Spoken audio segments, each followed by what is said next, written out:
everybody. Andrew Champagne here for this week's edition of Champagne and JD. You may notice no JD. Unfortunately, he's a little bit under the weather right now. Hopefully he gets well soon. JD, miss you, buddy. However, pretty excited about this week's show. Our guest needs no introduction, but we'll give him one anyway because that's just the kind of guy I am. If you know anything about New York horse racing over the last 20, 30 years, you know this guy, one of the winningest trainers in New York over that time span. He's had graded stakes horses. He's done great work with claiming horses. Earlier this year, though, he made a pretty drastic decision to get out of the thoroughbred training game, and he sort of talked with us a little bit about that, a little bit about the state of the game, a little bit about what he's doing. Gary Contessa here with us on Champagne and JD. Gary, thanks very much for stopping by. Pleased to be here. Thanks for asking me. My pleasure. So for those who may not necessarily know everything that went into your decision to walk away from the training game, just tell us a little bit about what went into that. Obviously, that's a gigantic decision, and there's a lot that goes into something like that. Well, my stable, when I was on top, I've won 17 training titles in New York. And I was trainer of the year 3 times in a row, broke all kinds of records. And when my stable at that time was 100 horses, I was a super trainer like Linda, like Chad, like Todd, and I had a big stable and a big well to go to. And this business, as you get older, it becomes more and more of a fight. And my stable was down to about 40, 45 horses. And what happened to every trainer last year was the Department of Labor walked in and said, look, we don't like the way you guys do your bookkeeping.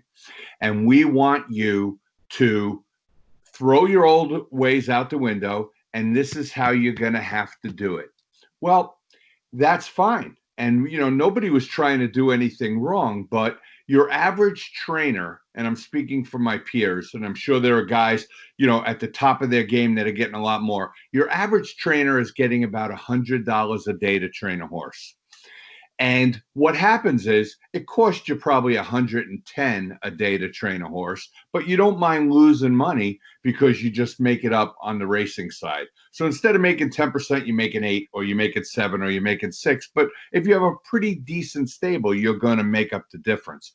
Well, this year when the Department of Labor came in, they said you have to punch a time clock. You have to use prevailing wage, which comes to almost $17 an hour to $18 an hour.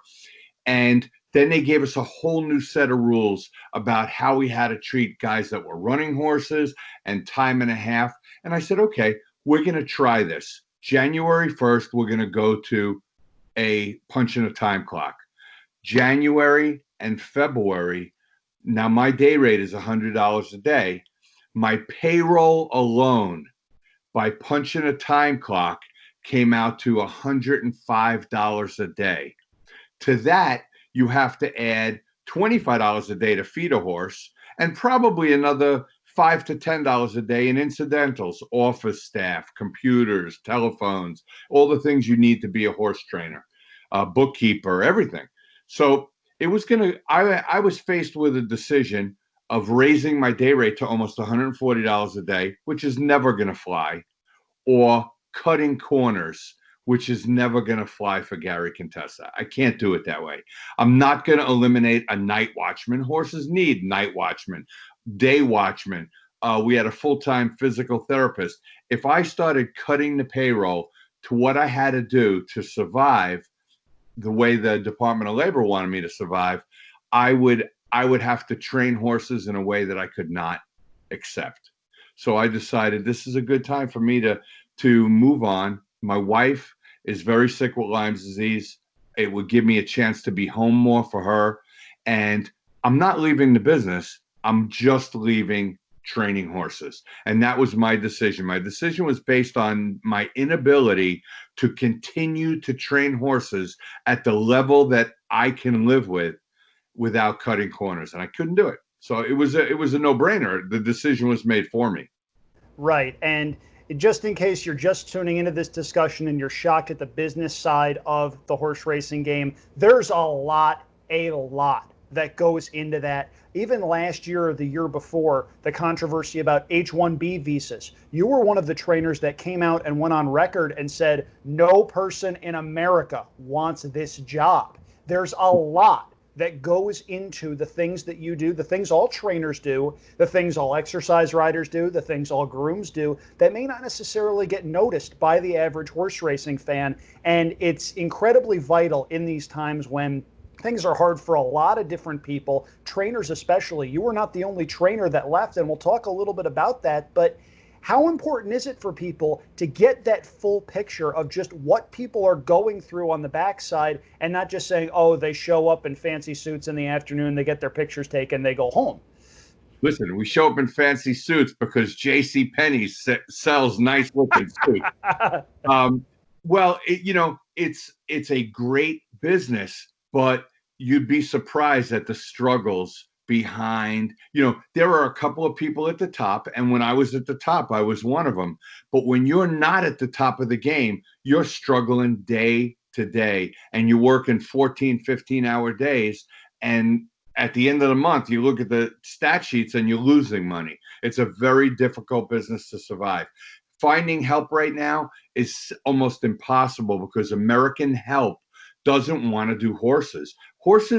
Imagine you're working with horses and you're taking a job where a 1,400-pound animal in every kind of weather conditions, extreme heat, extreme cold, ice, rain, thunder, that animal is trying to kill you.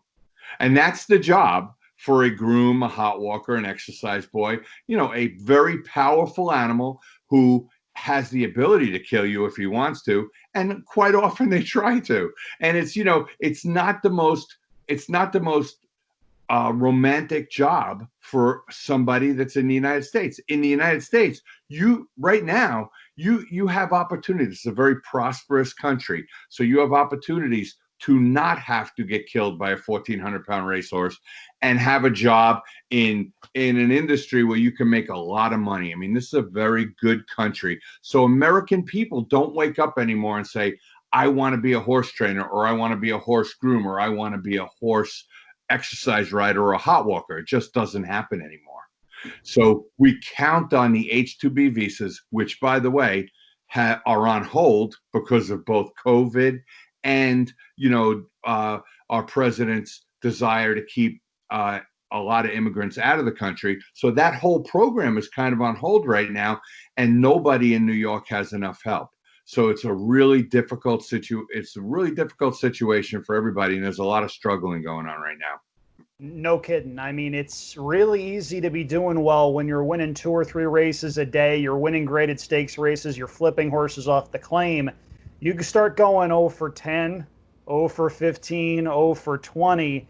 Those days get really long really quick, I imagine. So it's, yeah. And the people in our industry think because Gary Contessa goes 0 for 20, he forgot how to train a horse. No trainer is very good at making a slow horse run fast. So that's the thing. You have lesser horses and people think you're a lesser trainer, and it's not true. You're not dealing at the top anymore. You're not at the top of that game. You're not the guy everybody wants to call when they have a horse to send to a trainer. And that's the problem. That's what happens in this game. Yep. Now, as we've mentioned, you weren't the only high-profile trainer to say, you know what, this isn't really the game that I want to be part of anymore. I'm going to go do something else. Kieran McLaughlin wound up leaving training, and he's now the agent for jockey Luis Saez. Nice work if you can get it, considering all the nice horses that he rides. But do you think that with you leaving, with Kieran leaving, with a couple of other high-profile horsemen the past couple of years, Michael Hushin in particular, leaving the game due to retiring. I mean, when I was growing up, even as a kid, I remember seeing names in the program. Trainers were training well into their 80s, into their 90s, and now it seems like a lot of trainers are making the tough decision to be able to walk away. Do you think or hope that maybe this is a wake-up call to be able to say, hey, something needs to change here? Something does need to change here. The people that can survive this game either have a lot of horses, winning a lot of races, or they're people like the assistant trainer that took over a bunch of my horses, a woman named NYRA. She has to do a lot of the work herself. She gallops horses, she walks horses, she grooms horses because she's got a real serious health problem. And in order to make ends meet, she's got to do a lot of the work herself. So things have to change. Something has to change. Now, Gary Contessa is not leaving the business. This is the business I am going to die in. I love this business, but I have always wanted to get involved in other aspects of this business. And that's what I'm doing now with my life. I'm sitting back. I honestly thought I was a shoo-in to get the director of racing job, either in New York or in Florida with Stronach Group. And COVID kind of put a kibosh on that because all racing shut down, and the tracks, you'd be surprised. Everybody thinks racetracks are rich. The tracks have lost their livelihood. The money that supports Saratoga is purse money that comes in from the casinos, which have been shut down for 4 months, and money that comes in from racing that has been shut down for 4 months. So every track is feeling the pinch. Laurel opened up to 2 days a week. NYRA opened up to drastically reduce purses. They're still very good purses if you look at the overall purses in the country, but they've cut their purses, what appears to be at least a solid 20% coming into the Saratoga meet compared to last year's purses. They eliminated the $100,000 2-year-old races. I mean, all of the things that they had the ability to do, they can't do because of COVID. So the management position that I so desired didn't materialize for me, but I am a student of this game. I know racing. I'm waiting for the phone to ring, and I know there are some things that I can really do to help people in this game. And that's what I've decided to do. And I'm going to be kind of a jack of all trades for the next couple of months until my ship comes in. But I'm very happy with what I've decided to do in this game.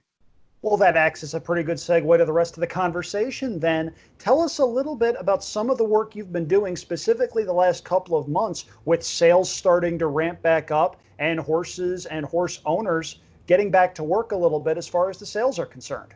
Well, in my years of training, I always went to the 2-year-old sales and the yearling sales and bought horses for my own clients. That's what I did. And it took me leaving this game to look back on my record as a trainer and realize that I bought like 160 stake performers over the years. And I'm talking buying maybe 4 or 5 a year. I didn't go out there and buy 25 or 30 every year. I bought 4 or 5 a year, maybe 6 a year for my own clients. And the level of stake horses that I bought over the years is phenomenal. I bought grade 1s, grade 2s, grade 3s, horses that ran in the Derby, horses, the most notable Peace Rules. I bought him for $35,000. He made $3 million. I sold them for ridiculous money to Bobby Frankel. Bobby Frankel did really well with them. And there's a long list of hundreds of horses that I bought that did really well. So I've decided to go to sales and represent different owners at the sales. And as COVID worked against me on the management side of racing, COVID worked for me because there's not an owner in this game who wants to get on an airplane and go to a horse sale. So they're relying on agents to buy horses for them. So this past sale here in Ocala, I bought 10 horses for many different clients: Maggie Moss, Earl Mack, people that are, John Irwin, people that are big in the game, that trust my opinion and value my opinion in buying a horse. And I represented them as an agent. And, I certainly can make a living doing that. But it's my job now is to increase my clientele. Some of these top agents in the game have a huge list of clientele, and I'd like to build that up too. I certainly have the references to have a good list of clients at the sales. After the career that you've had, I'd be shocked if you didn't. Now, for those of us who, self-included, I will readily admit, as a handicapper, about the only thing I know about the constitution of a horse is there's a head in front, there's a rear end in the back, and you really just hope there's some sort of engine in there somewhere. What are some of the things that you look for when you're buying for a client at a sale, regardless of budget? Just some of the things that you look for and say, "Ooh, I might be interested in that horse." Well, one thing that's a fact horses, the engine is in the rear, not in the front. So that's where your power is. You know, we don't make front wheel drive horses. I've trained a few front wheel drive horses with huge shoulders and a tiny little behind, but those are not the horses that end up in the big races. And horses' power comes from the rear end. Now, there's a way, that whole thing needs to connect. Believe it or not, the tip of the horse's head and the neck, the way the neck connects into the shoulders and the way the back comes out of the shoulders and attaches into the rear. I call it to my owners, and they probably get tired of hearing, when I see the right horse, I call it poetry in motion. And the whole package is working.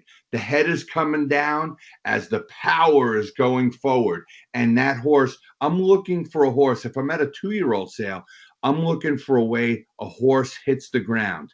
Now, every agent can pick out the fastest horse in a 2-year-old sale, but I've excelled at picking out horses that are become the fastest horse at a 2-year-old sale, not necessarily in that one workout. If you look at the results from 2-year-old sales, horses work an eighth of a mile in 9 and 4 or 10 flat, and almost guaranteed they bring ridiculous money when they go into the ring because everybody can see that. I pride myself on, I heard Wayne Lucas say it best. Wayne Lucas, I never worked a day for him, and I wish I did. He is my hero. I love Wayne Lucas. He changed this game. And if you listen to the things he said and read his books, he said some very profound things that help trainers. And one thing that he said one time in an interview, I will never forget, he said, you know, when you're in school and they show you a picture and they say, do you see the cat? And you scour that picture and you're looking for the cat. I think he said, when I look at a racehorse, I can see the cat. And I think that says it all. When I look at a horse in motion, I really feel that I see the cat.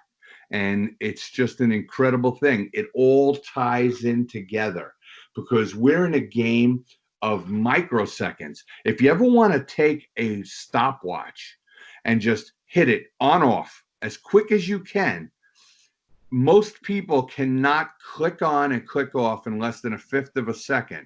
Yet a fifth of a second, that blink of an eye, is one horse length to a horse that's in full flight during a race. So if you can improve, if you can come up with a horse that is click, click, click, a fifth of a second faster, you've just improved your horse a length. So anything that you can get out of a horse, that you can make him run faster or make him more efficient, I look for a very efficient animal with the rear end powerful, the front end working in as poetry in motion with the rear end. So if I'm lucky enough, my forte has been buying at 2-year-old sales because I get to see them run past me. But I take that same philosophy back to the yearling sales, and I'm looking for that horse that's, when you're looking at a horse in a yearling sale, what you're looking at is a kid in 6th grade. And you're saying, what is that 6th grader going to look like when he's graduating high school? And unfortunately for a horse, to be in 6th grade, graduating high school is only a year later. It's not 6 years later. It's 1 year later.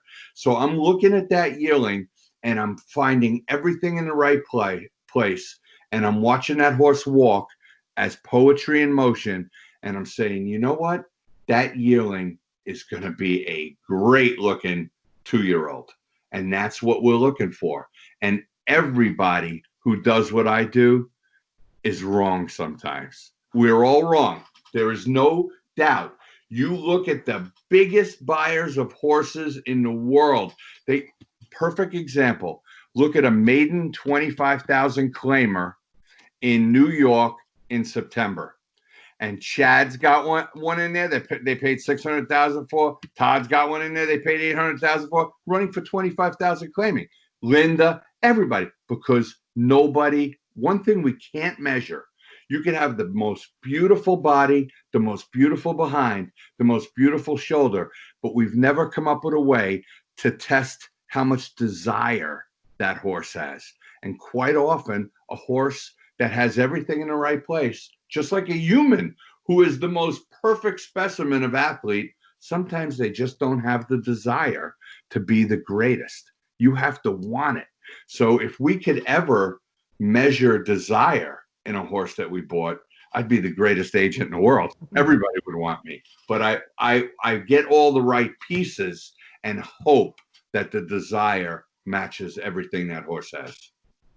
That's fantastic. And I like the point you brought up at the end, and especially so because it can go the other way too. You can get a horse that doesn't look particularly fast, doesn't work all that great in the mornings, and then you get sent into the afternoon, and all of a sudden a switch flips. I remember Big Blue Kitten for Chad was that way once. They started him in maiden claiming races down in Gulfstream Park, and he turns into one of the best turf marathoners in the country. It's a weird game sometimes, man. And the weirdest story of all is Maximum Security running for maiden 16 at Gulfstream. And I had, back in the 80s, I had a filly named Just Smashing. And she was a New Jersey bred, and she wound up winning 23 out of like 28 starts. She was amazing. Nobody could beat her. She was the best sprinting New Jersey bred in New Jersey. When I trained her, I thought she was awful. She never got out of a common gallop. I ran her in a race out of desperation because I couldn't train her anymore. I got tired of watching her work a half and 52, 5/8 and 105. Put her in the starting gate, and she was a monster. So you're absolutely right. They go either way. And you could take all the signals. A horse can send you every right signal, and you're wrong. And a horse can send you every wrong signal, and you're right. And that's why most trainers have ulcers, because it's not a given. It's a living, breathing animal. And it's never a given until it's a given, and we've experienced every kind of horse. Whatever it is, I've experienced it. No kidding. And that's something I touched on at the start of the show. You've had experience at the top end. You've had experience with claiming horses, moving horses up. Now you're focusing a little bit more on the sales side. You're focusing on the 2-year-old sales. And there's one thing that I do want to touch on here.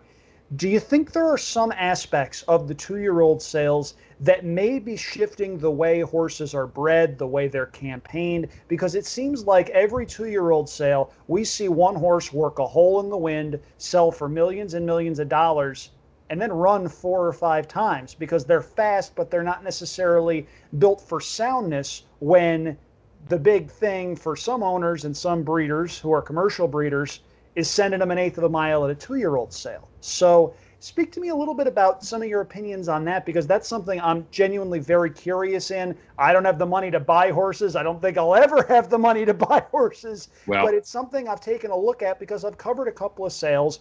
I've seen some of the preview videos, and you get horses that they say breezing, they're not breezing, they're moving. Right. And you know what? In my house, we always say New Year's Eve is amateur night. The amateurs go out drinking on New Year's Eve, and we stay home. And those horses, those X amount of horses that work that 1/8 of a mile faster than anybody else, I almost never even look at them, because I know somebody with a lot of money and somebody that I may refer to as an amateur that has more money than me is going to pay ridiculous money for that horse. But if you look at those stats, that horse rarely becomes the big horse. American Pharoah wasn't a 9-4 at the 2-year-old sale. None of these great horses were 9-4s, 10 flats at the 2-year-old sales. There's something else about that. And I think the sales are catching up. And I think our breed of horses are catching up. We have taken steps over the years to make the breed strong again. And I'll tell you how they did it. Many years ago, we eliminated steroids. Really smart. Because you want to know about steroids? Just look at wrestlers when their career is over. They can't walk. They die at 50, 60 years old. That's what steroids does to you. So we eliminated steroids in this game. You can't get near steroids in our business. I think that did more to destroy horses' longevity and soundness than anything. The second thing we did was we got rid of clenbuterol. It's also an anabolic, and it's no good for horses. Mark Cassie came out recently and said the same exact thing, and I've been preaching it for years. That drug ruins horses, so that's off the table. We've adjusted the whip rules at the 2-year-old sales, like we've adjusted whip rules at the races. So the 2-year-old sales are coming and trying their best to bring us a sounder, hardier horse. Now, the racetracks have followed suit.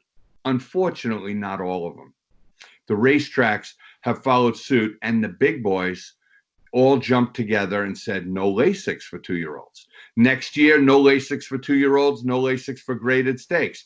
The following year, no Lasix at all. It looks like a 3-year plan to eliminate Lasix. Now, does Lasix make the breed less strong? I don't know. I'm not a scientist. I know it helps our bleeders, but I know we can live without it because I trained in New York when there was no Lasix, and we did just fine. And the trainers did just fine. Laz Barrera did just fine. Frank Martin did just fine. We had no Lasix. Mac Miller did fine. Scotty Schulhofter, Lefty Nickerson. The great trainers had no Lasix. Elliot Birch. They didn't have Lasix. So I think the public outcry is for us to get rid of drugs, get rid of Lasix, get rid of any race day medications. And I think it's a good thing. I think it's something we need to do. We have lost the faith of the bettors.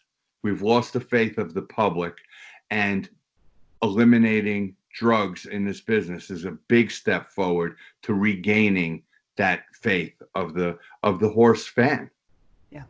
I wrote a column a couple of months ago talking about a 50-point plan to improve / save horse racing. And one of the big points that I made was optics matter.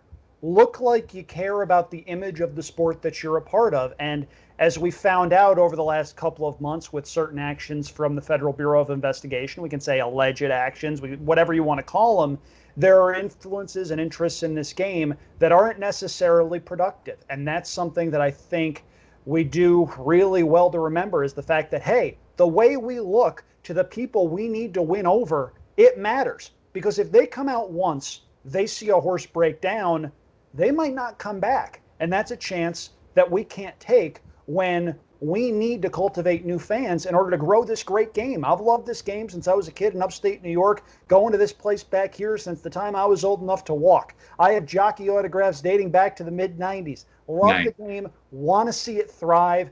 Worked for the Saratoga Special, talked to you once after you won a race and hit a double. I remember that interview. Don't ask me the horse's name. I remember it was about 8-1, and you had a winning double ticket on the horse. I remember that, and I don't remember what I had for lunch. That's the life I live. But we need to do more to be able to say, you know what, here's what we're doing in order to make this game better, not just now, but for our kids, for our grandkids, and ensure that there is a game to enjoy, because there are interests out there that don't just want us to not enjoy the game, they want the game to go away. I mean, look at what happened at Santa Anita last year. There's a lot going on, Gary. Right. And, you know, as we can see, for many, many years, guys like you and I were shouting into the wind, and there was nobody to listen to what we were saying. And now the tracks over the last, let's say, I'm going to say 4 or 5 years, you know, there could be an argument that it's been 3, it could be 7, whatever, but the tracks finally get it. And the tracks are putting in safety measures now that are second to none, are constantly looking to root out the bad guys, are taking whatever steps necessary, like Lasix and whatnot, to make the public have a better opinion of what's going on the track.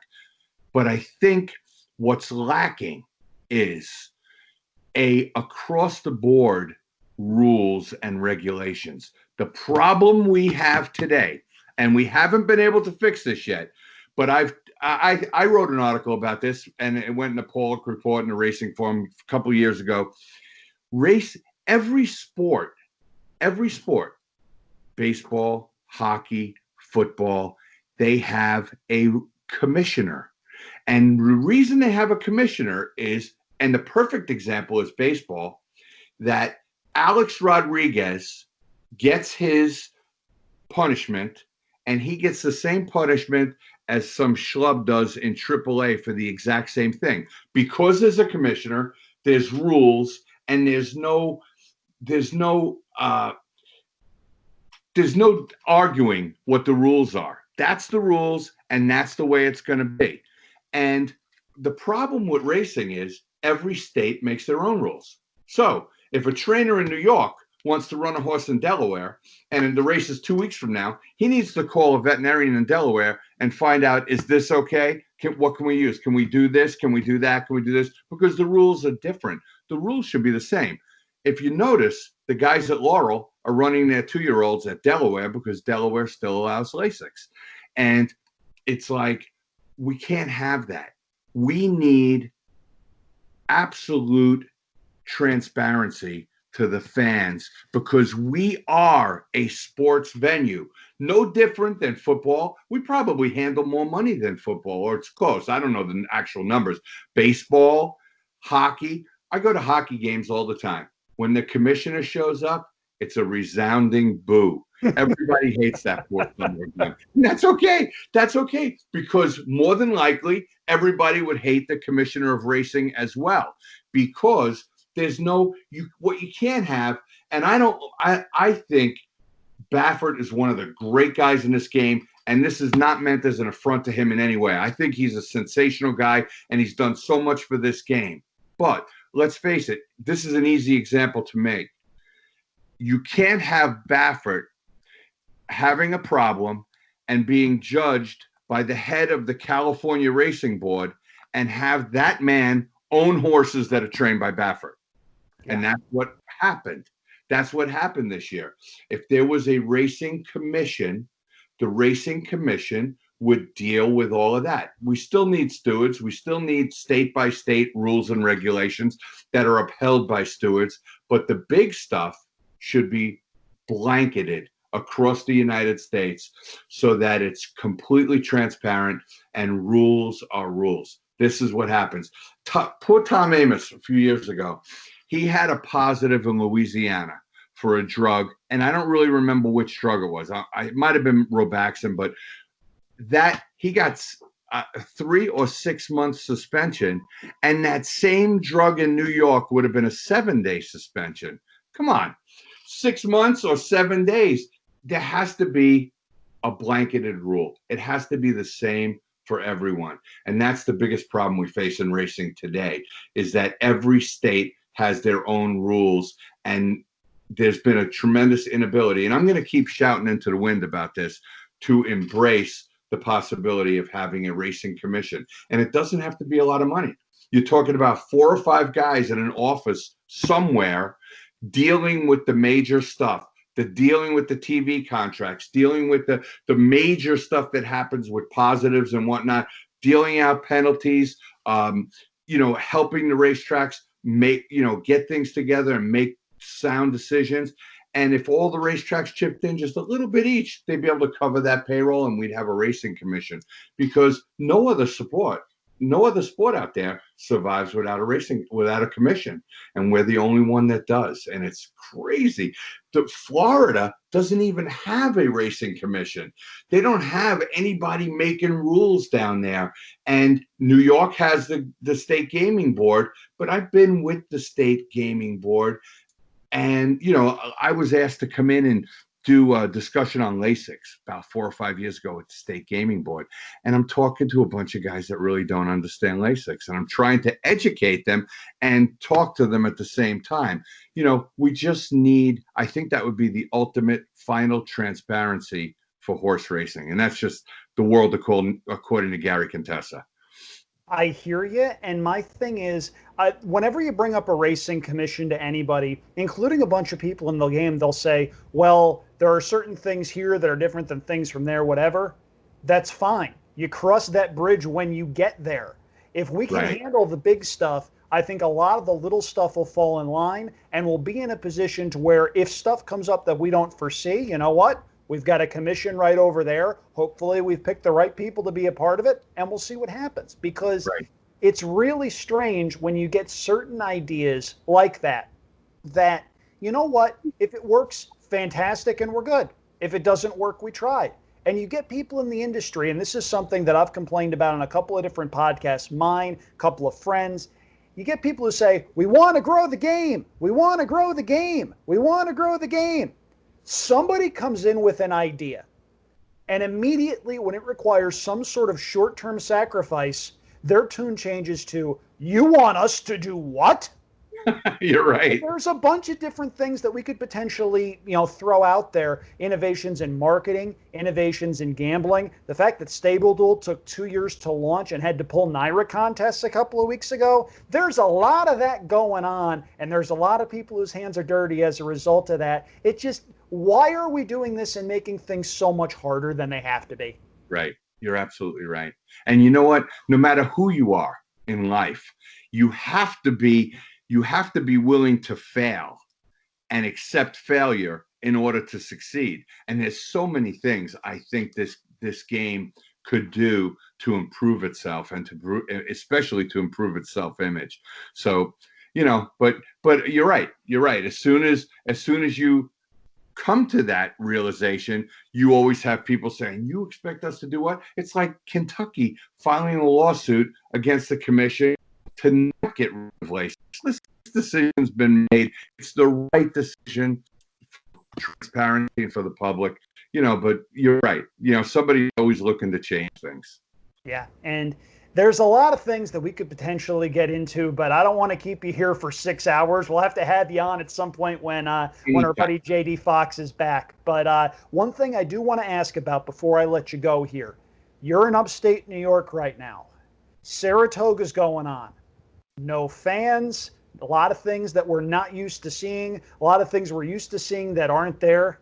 As somebody that's been a part of New York racing for as long as you have, how weird is this for you seeing this? Because I grew up in upstate New York. I grew up every summer going to the Big Red Spring and hoping it tasted better this year and always winding up disappointed. I grew up going to getting Saratoga lemonade. I miss Saratoga lemonade very, very much. But it's weird, man. I'm watching on Fox Sports and Fox Sports 1 and Fox Sports 2. I'm watching these guys do a tremendous job with this television presentation. I'm looking around, and it's like Thanos snapped his fingers and everybody evaporated. Right. It's the strangest thing ever, because you got to remember, Saratoga is one of the only, if not, well, not the only, because I think Del Mar and there's a couple others out there, fan-driven meets. Saratoga is all about the fans. Saratoga is a get-together of the greatest racing fans to ever watch horse racing. Those people love the game. I used to walk through the grandstand. It would take me 30 minutes to go 100 feet because somebody was, Gary, what do you think about this? Gary, how do you like that horse? Gary, what do you think about blah, blah, and people asking for autographs and this and that, and the families and the fun and the food trucks and just the camaraderie at Saratoga. It's so strange, but this entire world is strange right now. I don't get it. This is going to be the year we tell our grandkids about, that they will never understand. It's like when I was growing up, my mother early on my grandmother would tell me about the Great Depression and what they did and how they got water. If it rained, they stood under a spout and waited for water to come down. This is the year that we fought COVID. I just hope it ends soon, because it seems to be getting worse. It doesn't seem to be getting better, although New York seems to be doing well, but it's not finite. It's not done. It's still there. We're sitting back. I have a 13-year-old. I have a 35-year-old, but I have a 13-year-old too. And we're sitting back right now saying, is he going to school in September, or is he going to be online again in September? I mean, it's right now, there's so much going on, and I feel for the businesses that have gone out. I owned a magnificent arcade in Colony called Zero Gravity. And I mean, it did great business. We had to close the doors forever.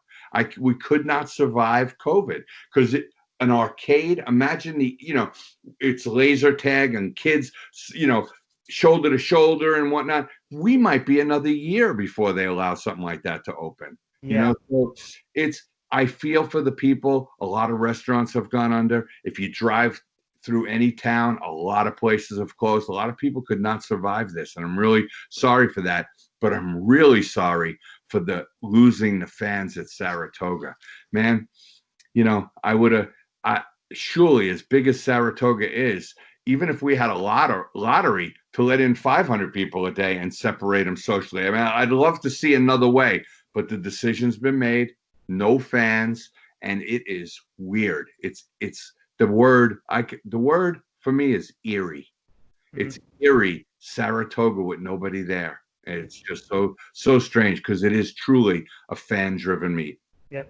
I'm 31 years old. This will be the second Saratoga meet that I haven't been to. The only previous one was a couple of years ago when, instead of using my vacation money to come east and go to Saratoga, I came east and watched my sister get married in Rhode Island. And even then, my dad was able to swing a trip up to Saratoga. I remember this because I won the pink sheet title that year. That was the one day of the meet I went 0 for 12. So of all the days I could have been there, wow. This year I'm not going to be there. It hurts. There's a lot of things that are going on that you just have to remember. And this goes to everybody out there who thinks there's only one way to approach stuff. Sometimes there are no good answers. And that's something that I feel like a lot of people don't necessarily understand, especially in a culture where a lot of arguments aren't necessarily won or lost now. It's just a matter of keeping score as far as who speaks the loudest. So it's one of those things where hopefully things get back on track. Hopefully next year it could be business as usual at Saratoga. Hopefully I can take the flight in from California and have a little bit of fun there. Some of the stuff that I've been able to do over the course of my career has made me a very lucky guy. Saratoga, a big part of that. And it's been weird the past week or two, seeing Saratoga run, no fans, NYRA doing what they can to make the best out of an undesirable situation. And I can only imagine what it's been like for you watching that, not only in the situation that you've been in as a horseman, but as a horseman that's changed focus a little bit from the training side to a different part of the business. There's a lot going on over there. Man, it's crazy. Hopefully I'm going to bring some of it to the forefront, because I've agreed to work for Capital OTB for this meet. Great. So I'm going to do some interviews. I'm going to do some, so we're going to try and drum up some interesting things, especially with no people there. I think we should have some fun with this. Awesome. Let me know if I can help. I knew a couple of people that have worked there over the years. Nick Kling, Tom Amello, both two really good guys that have been great to me over the years. So anything I can do to help, by all means, let me know. More going to be like interviews and stuff, because the whole world knows I'm the worst handicapper in America. They don't want me as a handicapper. As a matter of fact, they probably pay me not to work for them as a handicapper. I'll send you a cardboard cutout of me with a couple of, sayings that you can plug in. You put a button on the back of me and it'll come out. Perfect. I don't know. We'll figure something out. But anyway, Gary, thank you so much for taking the time here. This has been a fantastic conversation. Really hope to hear more good things about you in the sales and in everything that's been going on in racing. We need good ambassadors in this sport.